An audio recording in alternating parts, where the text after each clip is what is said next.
This time of the year makes us all think about family and the importance of keeping them safe.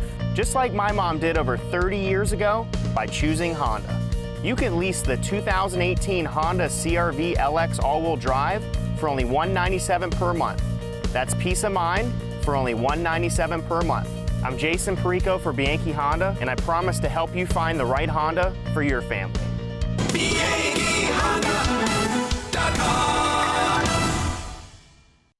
It was a rough week for the Browns. I think they're still. They could do some really special things this year. I think next year's the year they'll really circle to play well because they can move out some expensive contracts, some third, fourth-year players, get some guys in there that they like to play with. But I think they found themselves a quarterback, at least in Baker Mayfield. I got to watch the game because I'm at work and I have the TV in front of me as I'm doing some different things. So I actually got to watch the Browns.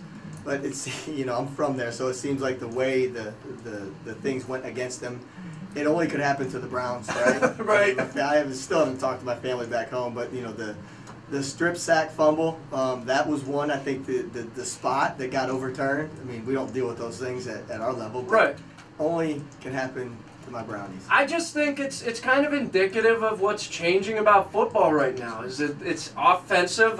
I blame fantasy football at the NFL level, but you're seeing it how it's policed at every level. That there's just less violence in the sport, and part of that is health concerns. I actually wonder what you hear about at the D2 level.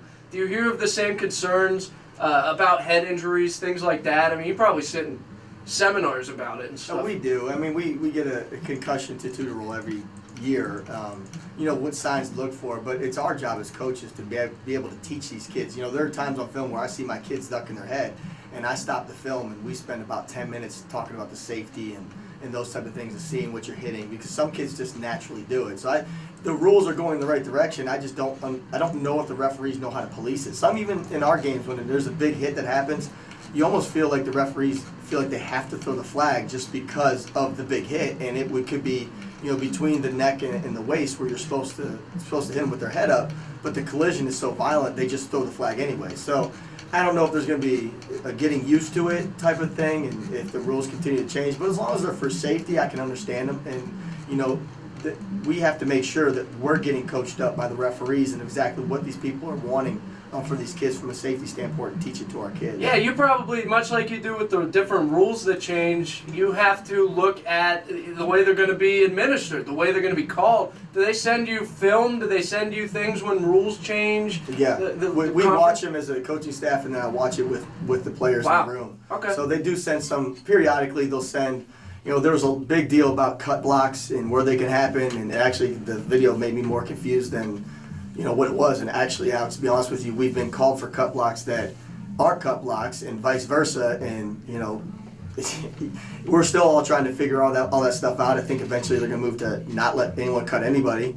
They keep on saying that, but we'll see, because they've limited where you can do it from a spacing standpoint. But I mean, I go back to our Clarion game. There was an outside receiver that came down and cut my defensive end, and it didn't get called. So, seeing it's one thing, and I know some of these, they miss it, but, the coaches have got to do a good job of teaching right from wrong from the health standpoint with these kids. Yeah, and you say we're trying to figure it out. That does include the referees. Unfortunately, sometimes they're human, so they make human errors, things like that. Anyways, let's talk about Edinboro real quick, and then we got to get into, you've got homecoming coming up against Seton Hill. 31-24. We talked briefly right after this game. It was there for you. I thought, as an outsider, your kids looked ready to play from the opening whistle. Well, that's all you ask for from these kids, because that's 5 games in a row where we've had to lead and we just haven't closed it out at some point during the course of the game, and we definitely had our opportunities on Saturday.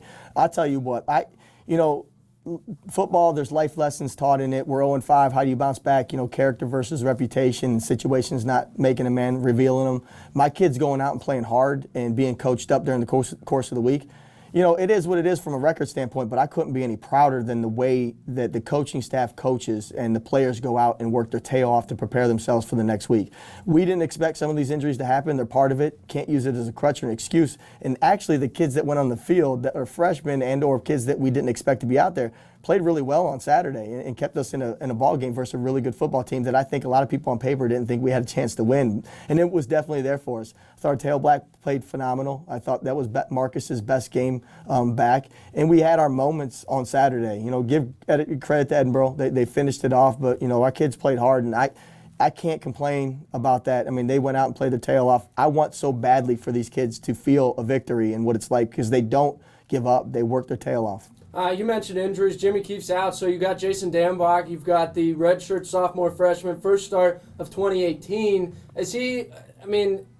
You just have to get used to your new job. You're now the starting quarterback at Gannon University. This is different than being the starting QB in high school. There's more to it. You got to be the leader in some cases. Maybe you're not asking that of him yet. How's his progression or transition into being the starting quarterback of this team going? He's more of a cerebral kid than the rest of them. He wants to figure it out, and he gets better every day in practice. I mean, he'll be better this week than he was in Edinboro. I think it's just like any other position.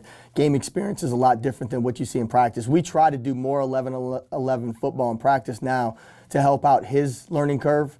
To get the speed of the game, because sometimes when you're going against scout teams, you're just trying to find formations and looks, and this is where we want to put the football, or vice versa. This is what an offense is trying to do to us. So we've practiced a little bit different, where we spend more time on team pass, ones-on-ones, just to help him out, 2-minute drills, things that we wouldn't normally do. We'd spend more time of identifying scheme of the teams we're going against. But yeah, he should be better like anybody, because he's talented enough to do it, and he has his moments where he's really good. Where we need to help him is we have to stay healthy at receiver too. That can't be a revolving door for us with different guys playing different positions, because those guys have got to be on the same page, because that's about timing. When it comes to a broadcast, I don't know, maybe you're the same way as a coach. You're more involved with the referees, but when it comes to a broadcast, I've always kept the philosophy, I'm not spending much time on it, because there are referees every turn throughout life. If you want to look at it that way, there's always going to be somebody there screwing it up or making it better or whatever. But life's never completely fair. Now that said, it was another theme of this game, the amount of penalties. Do you spend a lot of time on that in practice, or is it one of those things that the penalties are going to be there and we have A, B, and C elsewhere that we need to work on more than that? That's so hard not to get off track in the middle of a game when things like that happen. It's Absolutely. Unexpected, and it probably does it throw the kids off as much as a coach? Well, I think early on in the season, because of the group we had, some of the games that we got lost in emotion is because we made a big play. If you remember Malik Bridgman picking a pass off against Kutztown, he's stuck in the end zone. It's almost as if we couldn't focus after that moment. So we spent a lot of time, whether it's penalties, whether it's big plays, whatever it might be, of moving on beyond whatever that last play was. So I spent a lot of time with those guys, just getting them refocused after a big play, a penalty, whatever it is. And the kids actually did a really good job with it on Saturday. But yes, we go back and look at the penalties. The teams that we played to this point have had a lot more personal fouls than we had. And, that's discipline. That's what I look at. The kids listening to me about staying focused during the course of the game. I don't know. You just deal with them. I guess in our world, they're intangibles, things we can't do anything about, and control our controllables and just move on to the next play. We just seem to have been on the short side of it to this point. But there's still plays when you look in a game, if we just make one here and there, we can kind of take the officials out of it. But yeah, it doesn't help the frustration level. Yeah, you put it on a loop, and what happens, I think, is that you mentally, maybe subconsciously, drive home bad habits. You talk about, you're so undisciplined, Maybe the kid's not that undisciplined. Maybe, and if you drive that into his skull that, you screwed up on this play, then all of a sudden they're thinking rather than just playing the game, and that can present problems. I mean, your best player in the game, Martell Davis, had to be. I mean, that's probably disrespecting some guys on the offensive he played side really of the ball. well. He played really well. He did, But defensively. then was it a mental miscue late in the game? You break the timeout, and it seemed pretty easy for Edinboro, their last touchdown of the game. I mean, is that a mental miscue? I don't suppose you let them score. No, that would have been easy. We should have gone over that before. Yeah, that would have been your defense. We talked about that in the box. I mean, we would have never been in that moment at the end of the game if Martell Davis didn't play the game he played to that point. I mean, the kid, that's by far his best game he's ever played in a Gannon uniform, and it was a miscue at the end of the game, and no one felt worse about that than Martell. But I put my arms around him. The program and where we're at with Martell and everything he's done, and the game that he played on Saturday was phenomenal. So we would never have been in that moment.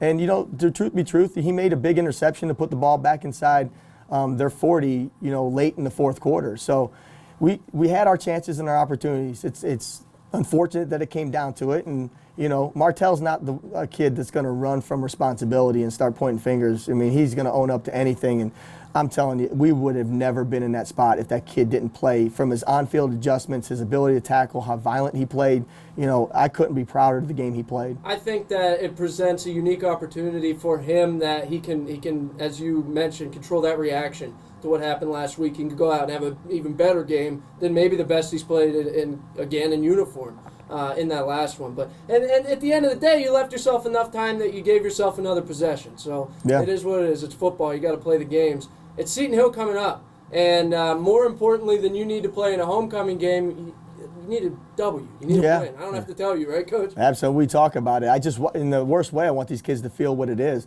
They work their tail off during the course of the week, and this is going to be a tough matchup for us because of what they present. I mean, they haven't been out of any games. They lost 19-16 to Clarion last week. They've been in all the ball games, much like us to this point. So, we've worked our tail off to do the things we need to do to attack them and play well. But my kids play really well with passion when they're focused on their assignment, and I think we finally got to the point where we need to understand that.